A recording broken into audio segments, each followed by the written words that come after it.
नमस्कार, मैं हूँ उष्मा उपाध्याय और आप देख रहे हैं सिंहस्थ लाइव आपके अपने सिटी चैनल पे। सिंहस्थ के लिए कहा जाता है कि शिप्रा के तट पर अमृत का मेला, और उस अमृत के मेले में कई महात्माओं का आगमन, कई संतों का आगमन इस पर्व को, इस शहर को और भी पावन कर देता है। आज उन्हीं महात्माओं में से एक से मिलने का, बातचीत करने का मौका हमें मिला है। आइए आपके भी दर्शन करवाते हैं श्री श्री श्री 1008 राज राजेश्वरानंद जी महाराज से। महाराज जी, आपका बहुत बहुत स्वागत है महाकाल की नगरी में, सिंहस्थ 2016 में। सिंहस्थ का इस महापर्व पर पहले तो मैं समस्त विश्व को और समस्त देशवासियों को शुभकामनाएं देता हूं, क्योंकि इस पवित्र धरती पर सभी संत महात्माओं का आवागमन और इस क्षेत्र का बहुत बड़ा सौभाग्य कि जहां पर सिंहस्थ नित्य 12 साल के बाद लगता है और सभी महापुरुषों का यहां पर आगमन होता है। और इस क्षेत्र में सभी संपूर्ण विश्व की शांति के लिए यज्ञ, हवन, याज, दान, पुण्य सब किए जाते हैं। सब विश्व शांति के लिए है, ये मेरी शुभकामना है। महाराज जी, हम शुरू से आपके बारे में जानना चाहेंगे कि आध्यात्म की और आपका रुख कैसे हुआ, सो आप उस बारे में कुछ बताना चाहेंगे? क्योंकि परमात्मा ने हर किसी को एक कार्य दिया गया है और हो सकता है परमात्मा ने मेरे लिए यही कार्य चुना हो, क्योंकि जीवन की एक जो धारा प्रभाव होती है उसमें हर किसी का एक कार्य निश्चित है। तो परमात्मा ने मेरे को यह कार्य दिया था, तो इस मार्ग पर हूँ। और काफ़ी समय से मैं तो नहीं बोल सकता कि क्या समय है, कैसा है, बट मैं इस मार्ग पर हूँ। और परमात्मा की असीम कृपा है कि मेरे को इस सनातनी परंपरा और इस भूमि पर जन्म लेने का सौभाग्य प्राप्त हुआ, जहाँ पर अनेकों संत महात्माओं का परमात्मा का प्रागट्य होता है। और इस भूभाग पर संपूर्ण जम्बूद्वीप पर यहाँ नित्य चारों ओर परमात्मा का नित्य अनेकों लीलाएं नित्य दृश्यमान होती हैं। तो उनमें हमारी भी एक संन्यास का एक स्वरूप है। परमात्मा ने आदि गुरु शंकराचार्य ने इस दशनामी परंपरा को आरंभ किया और उसमें हम भी एक, मैं स्वामी राज राजेश्वरानंद गिरी महामंडलेश्वर श्री पंचदशनाम जूना अखाड़ा बद्रिकाश्रम हिमालय। आरंभ काल मेरा हिमालय में बद्रिकाश्रम में गुजरा और फिर श्री पंचदशनाम जूना अखाड़े से मेरा संन्यास हुआ और 2010 में समस्त अखाड़ों के द्वारा मेरे को महामंडलेश्वर पद की उपाधि दी गई। जी, आप सिंहस्थ को किस रूप में देख रहे हैं? इस बार 2016 का सिंहस्थ, मतलब आप लोगों के लिए की गई व्यवस्थाएं, आप लोगों का स्वागत आपको कैसा लगा? मैं अगर मेरी नज़र से पूछें तो ये विश्व को एक नया मोड़, जिस सनातनी परंपरा को संपूर्ण विश्व धर्मगुरु के नाम से जानता था, मेरे को लगता है सिंहस्थ के द्वारा संपूर्ण विश्व में मीडिया के द्वारा और स्वयं अनेकों चैनलों के द्वारा, पत्रिकाओं के द्वारा विश्व को एक सनातनी परंपरा जो हमें हिंदू धर्म का ये पवित्र सिंहस्थ के द्वारा समाचार जाए या मैसेज जाए कि सनातन फिर अपनी पताका लहराएगा और विश्व में सनातन धर्म गुरु के रूप में उभरेगा। जैसा कि आप कह रहे हैं कि यहाँ इस बार व्यवस्था काफ़ी ज़ोरों शोरों से की गई हैं, मीडिया के थ्रू भी काफ़ी ज़्यादा चीज़ें हो रही हैं, फिर भी जितना एक अनुमान लगाया गया था जनता का इस बार सिंहस्थ में आने के लिए, उतनी जनता नहीं है। आपको क्या लगता है इसका क्या कारण है? इसका कारण कुछ प्राकृतिक आपदाएं जो बीच में 2-3 दिन में घटित हुई और यहाँ ग्रीष्मकाल काफ़ी तीव्र मात्रा में, और कुछ हमारी व्यवस्थाएं कहीं कहीं मंगल जोन में इनमें नहीं हो पाई हैं, उसका कारण बना। ये जो मौसम में बदलाव हुआ है एकदम से, इसका जो कारण बताया जा रहा है, आपका क्या कहना है इस बारे में? इसका कारण मैं अगर इसका दोष दूं तो उसके दोष हम स्वयं, मानव जाति ही इसका एक मात्र कारण है। ग्लोबल वार्मिंग, हमारे द्वारा प्रदूषित करना, ध्वनि प्रदूषण, हिमालय में ग्लेशियरों का गलना, जिसके कारण नदी में अचानक प्रवाह आना, मौसम का डिस्टर्बेंस होना, इसके कारण मूल कारण हम लोग हैं। ये जो हमें कई सुनने में आ रहा है, कई महात्माओं का कहना है कि चांडाल योग के कारण ये हो रहा है, आप क्या कहना चाहेंगे इस बारे में? मैंने आपको बोला ना, चांडाल हम स्वयं हैं। हमने परिस्थितियाँ स्वयं जनरेट की हैं। ग्रह नक्षत्र की गति अलग है, पर जो ये अभी अगर आप साइंटिफिक माने तो ये प्री मानसून है। हिमालय में जब भी मानसून टकराता है उसके उपरांत ये मध्य भारत में कहीं न कहीं आकस्मिक वर्षा वगैरह का ये काल बनता है। तो ग्रह नक्षत्र स्थिति माने तो चांडाल योग माने, और गुरु चांडाल योग में, और गुरुवार को ये हुआ अगर माना जाए 5 तारीख को उस दिन गुरुवार था, गुरुवार को ये स्थितियाँ बनी, तो एक आकस्मिक है, बट इससे घबराए ना। ये एक प्राकृतिक आपदा नहीं है, ये एक सिस्टम है नेचुरल का, जो हर बार होता है। अगर आप कहीं भी जाए, मई अप्रैल मई जून के महीने में आंधी तूफान आता है और थोड़ी बहुत छिटपुट कहीं कहीं ओला वर्षा वगैरह होती है, ये उसी का एक हिस्सा है, इससे कोई घबराने की जरूरत नहीं है। आपने देखा 5 तारीख को आपदा हुई और कोई भी महात्मा यहाँ से कुंभ क्षेत्र से बाहर नहीं गए और संपूर्ण कुंभ यहीं है। लाखों लोग यहाँ फिर भी आ रहे हैं और आस्था का सैलाब बढ़ता जा रहा है, अरे बढ़ता रहेगा। इस बार सिंहस्थ के माहौल में क्या आपको ऐसा लगता है कि धार्मिक माहौल से ज़्यादा व्यावसायिक माहौल नज़र आ रहा है? वो अपना अपना देखने का नजरिया है, क्योंकि हम एक विकसित देश से विकसित देश की ओर अग्रसर हो रहे हैं, तो उसके हम हिस्सा हैं।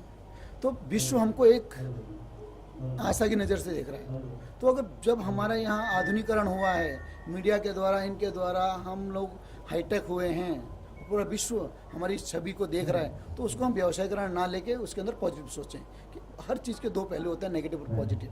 हम उसका नेगेटिव ही नहीं देते हैं, उसके द्वारा संपूर्ण विश्व हमारा प्रचार हो रहा है। जिन संत महात्माओं को, फेरवो वैरागियों को हम मानते थे गिरी कंदराओं में रहते हैं, जिनकी एक वस्त्र आभूषण या शैली डिफरेंट है, तो संपूर्ण विश्व देख रहा है जिस देश के वैरागी या सन्यासी जिन्हें सब कुछ संन्यास्त हो गया, जिन्हें सब कुछ त्याग चुके हैं, उसके उपरांत भी जिनका वैभव, जिनका प्रभुत्व कुछ ना होते हुए भी जिनके पास पूरा विश्व को यह समाचार, जिस देश की धर्म ध्वजा के पताका ऐसे संतों के हाथ में है, वो तक न संपन्न है, तो उस देश की संपदा कितनी संपन्न होगी। तो इस रूप में हम इसको लेंगे। जैसे हम देख रहे हैं कि लाखों लोग सिंहस्थ में भाग ले रहे हैं और आगे भी लेंगे, पर जितनी भीड़, जितनी संख्या में लोग घाट पे, मेलों में नज़र आ रहे हैं, उतने पांडाल में नज़र नहीं आ रहे हैं। तो ये उनका भाग लेना आप एक तरीके से धार्मिक प्रगति के रूप में देखेंगे या फिर भावनात्मक प्रगति के रूप में? धार्मिक प्रगति के रूप में। आप भी अगर 3-4 साल का अगर आप अध्ययन करें, तो हमारे तीर्थों में यंग बच्चों का आना बहुत तीव्र बढ़ा है। धर्म की ओर हमारा रुझान बढ़ा है, और वो डर से नहीं, वो आस्था से, वो प्रेम से।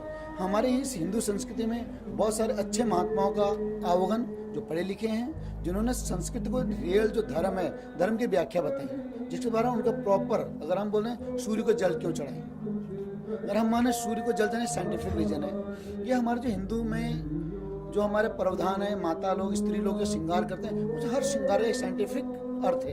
तो जो नए महात्मा आए हैं, जो पढ़े लिखे जुड़े हैं, उन लोगों ने नए जनरेशन को इस चीज़ का आइडेंटिफाई किया है, तो नए जनरेशन उस चीज़ को एक्सेप्ट कर रही है। और आप देखें अगर पश्चिमी जगत के बहुत सारे देश हमारे संस्कृति को एक्सेप्ट कर रहे हैं, तो इसका प्रभाव ये ना लें, ये बहुत अच्छा इंडिकेशन है। जहाँ रही थी बात घाटों की, तो हमारे शिप्रा माँ की असीम प्रेम है, और सबको अपने बाहें फैला के गोदी में ले रहे हैं, तो घाटों के किनारे तो लोग जाएंगे जाएंगे। और पंडाल में तो रात्रि निवास में तो कौन कहाँ ठहरता है कोई पता नहीं। और दूसरा जो ये उज्जैनी है, इसके चारों ओर का जो क्षेत्र है, ये ग्रामीण क्षेत्र है, और सेंटर मध्य होने के कारण बहुत सारे लोग स्कूलों की छुट्टियां नहीं है, ये नहीं होने, तो दिन में आता है, रात्रि को अपने अपने स्थानों को वापस चले जाते हैं। और जो नित्य जो बाहर से आए हैं, दूर दूर से, कोई नेपाल से, कोई गुजरात से, कोई आसाम से, या साउथ से, या उत्तराखंड, जैसे हम उत्तराखंड से आए हुए हैं, तो वहाँ की मात्रा वही है जो हर कुंभ में होती है। सिंहस्थ को इतनी ब्रांडिंग की आवश्यकता क्यों पड़ रही सरकार? हम इस बार में सिंहस्थ को ब्रांडिंग की आवश्यकता मैं तो नहीं मानता, माननी चाहिए, क्योंकि अगर सोना कहीं भी रखा जाए, पवित्र स्थान माने कोई अशुद्ध स्थान, उसकी वैल्यू उतनी रहती है। तो सिंहस्थ को ब्रांडिंग करने की आवश्यकता इतनी नहीं थी, पर करा गया सरकार के द्वारा विश्व प्रचार के रूप में।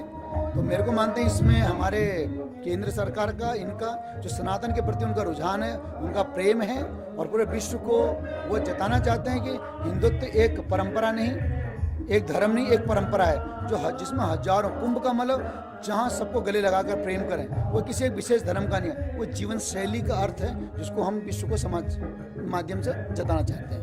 इसलिए हो सकता है उसका प्रचार हुआ, पर प्रचार की आवश्यकता नहीं। मेरे को लगता है हो सकता है एयरपोर्टों पर, रेलवे स्टेशनों पर विभिन्न समाचारों के द्वारा, पर ये पहले संतों के द्वारा अपने शिष्यों को अवगत किया जाता था, तो हो सकता है अब मीडिया के द्वारा, ये समाचार पत्रों या विज्ञापन के द्वारा हो रहा है। होता पहले भी था और अभी भी।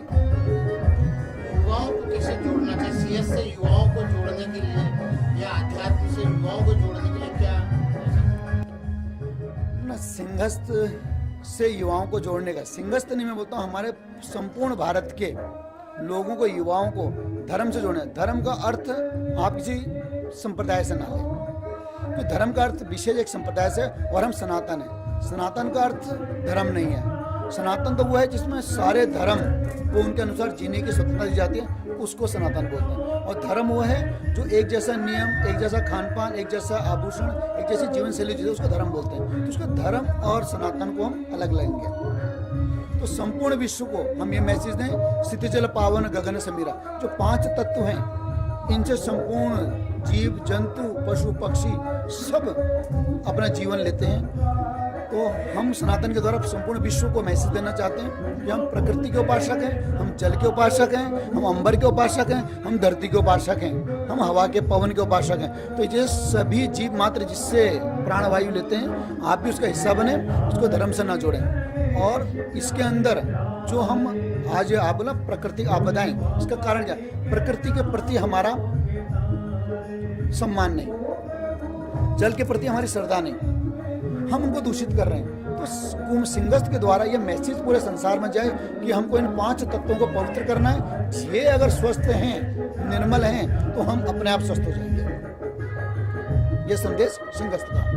कुछ संत अलग ट्रैक पर चले गए, अलग चीज़ों पर चले गए, और कुछ पंडाल भी ऐसे बने हैं जो आस्था से नहीं होकर के इसे आपराधिक प्रवृत्ति के लोग हैं जो इस धर्म की तरफ आ गए हैं। और क्या मेरा इतने से ही कहना है, चयन हमको करना है, क्योंकि हमारी अगर बॉडी को हम लें, बहुत सारे अंग ऐसे हैं जो बहुत सुंदर हैं, हमको उनको स्पर्श मात्र करने से आनंद की अनुभूति होती है। और बहुत सारे अंग ऐसे हैं जिनका नाम मात्र से हमारे अंदर गिलानी होती है कि हम उनको अपना अंग नहीं मानते हैं, उनको स्वच्छ रखते हैं, निर्मल रखते हैं। वैसे ही हमको संसार में जो ये धारणाएं चल रही हैं, पंडाल चल रहे हैं, ऐसे संतों का आह्वान चल रहा है, उनसे हमको सावधान रहना होगा और हमको एक सच्चे संत की तलाश करनी होगी। उसका यह है, बहुत साधारण है कि आप संत के अंदर भगवान को ना देखें और भगवान के अंदर संत को देखें। जो आज हमारा ये 2 के 4 का मैच गया, क्योंकि संत समाधान देता है और संत ये भौतिकीकरण जगत से तो उनको अर्थ नहीं देता।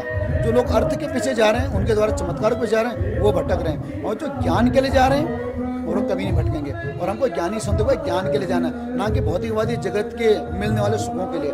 जो सुखों के पीछे जा रहे हैं, वो इन संतों के सानिध्य कर रहे हैं, उनके पंडालों में जा रहे हैं, उनके व्यवसायीकरण में उनका सहयोग बन रहे हैं और धर्म की जो धज्जियाँ उड़ा रहे हैं, उनके वो हिस्सा बन रहे हैं। पर ऐसे संतों से सावधान रहें और ऐसे संतों का जो नित्य जो आपके अज्ञानता को प्रकाशमयी बनाए और आपके जीवन में जो अंधकार है, आपके जीवन में भय है, काम क्रोध मद और लोभ, सबको मुक्त करें। ऐसा संत भी इस कुंभ में उनका सानिध्य करें और ऐसे संतों से सावधान रहें, क्योंकि दोषी हम हैं, हम इच्छा से उनके पास जा रहे हैं। हम चाहते हैं 2 के 4 हो जाए, हमारा बिजनेस अच्छा हो जाए, हमारा काम धंधा। तो धर्म ऐसे कैसे करता है? हम तो वो जीना सिखाता है, कर्म करना सिखाता है। भगवान कृष्ण ने गीता में कर्म की व्याख्या दी है, उन्होंने मदारीपन की व्याख्या नहीं दी है। और मेरा ये साधारण एक उत्तर है, जो मदारी है वो संत नहीं हो सकता।